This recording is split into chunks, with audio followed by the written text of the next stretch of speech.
Hello everyone, welcome to the third video about my solo city escape to Lisbon. If you missed the previous two videos, catch up, as the first one is a tour of the most beautiful and quirky hostel I've ever stayed in. And in the second video, you can see what you could do on your first day in Lisbon, including seeing the sunset in the best spot to do so in the city.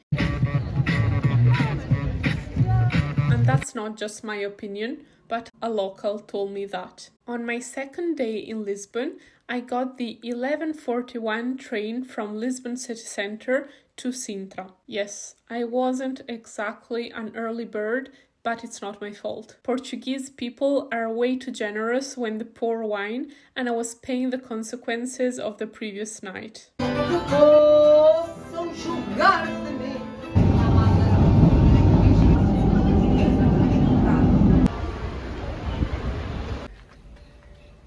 Hi everyone, it's another beautiful sunny day in not in Lisbon.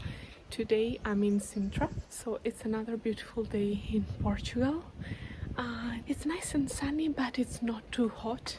It's actually quite cool, also because we're higher.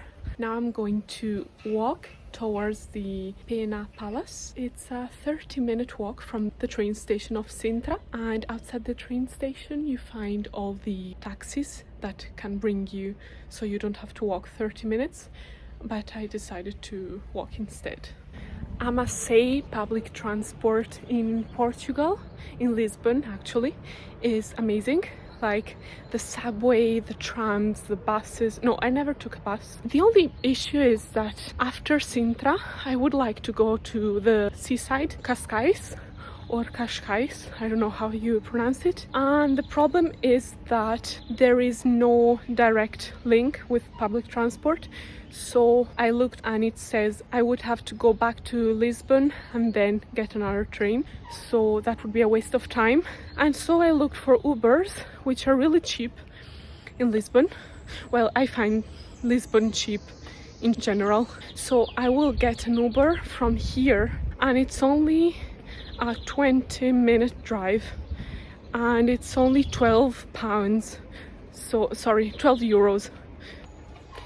And apart from the palace, the Pena Palace or Pena, there is also a well, a famous well, which looks amazing.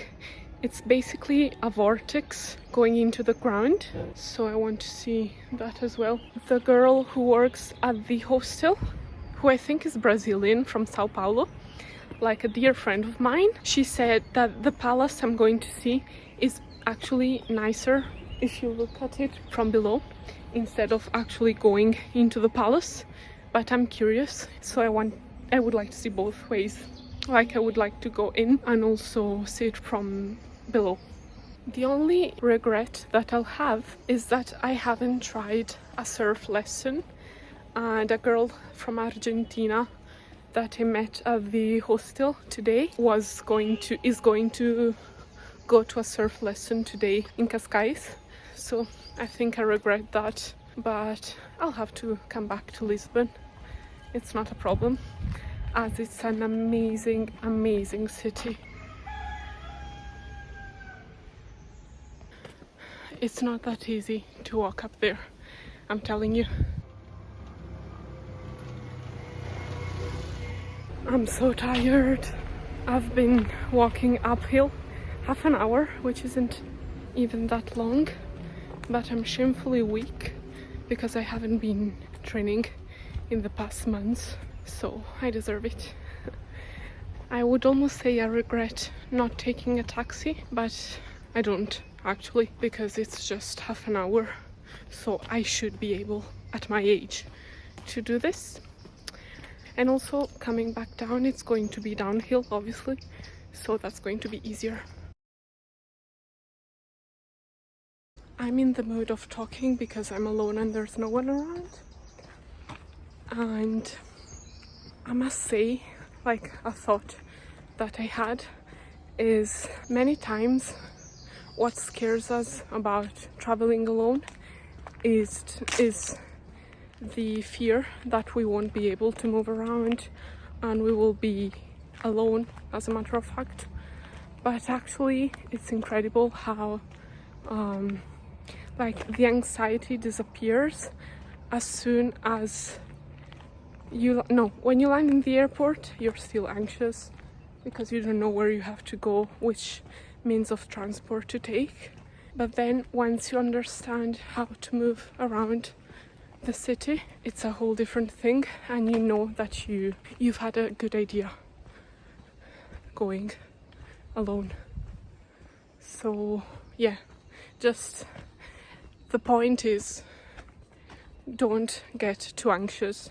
Like, I know it's safe to be anxious sometimes because you need to organize, you don't have to run risks, useless risks, but things have a way of working out. And when you travel, you always meet people. Like, when you travel alone, you always meet people, and it's easier to meet people. You're more approachable, usually. It depends. Actually, if you're traveling with a extroverted friend, that's also really good. Okay, enough with my talking. Goodbye.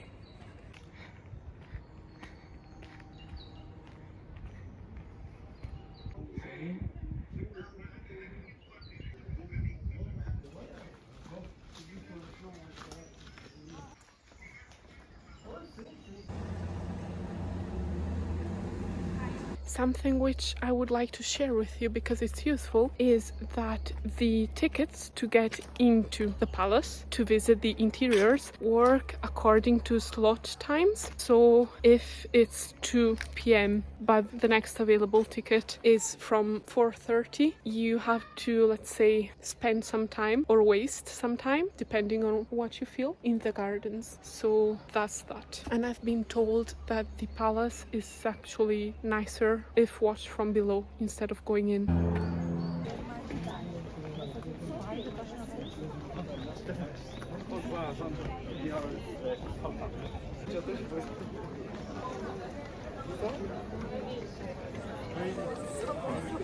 My slot is at 4:30 and now it's 2, so I don't think I want to wait 2 hours. I'm walking in the park now, but I think 2 hours is too long to walk here, so I think I might waste my ticket and go to Cascais instead. It's a waste of money, so, and I already knew this, but I got the standard ticket anyway. 1720. Wow. Well, it went down 600. It's very disappointing. You expect to go up and see the palace. What elevation are we at?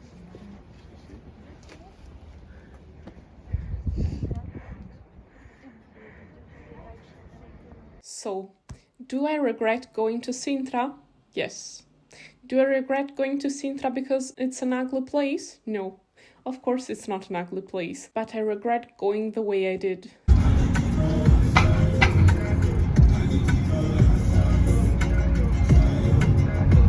That is, without organizing my visit with precision, without buying the tickets in advance or checking where the whale was.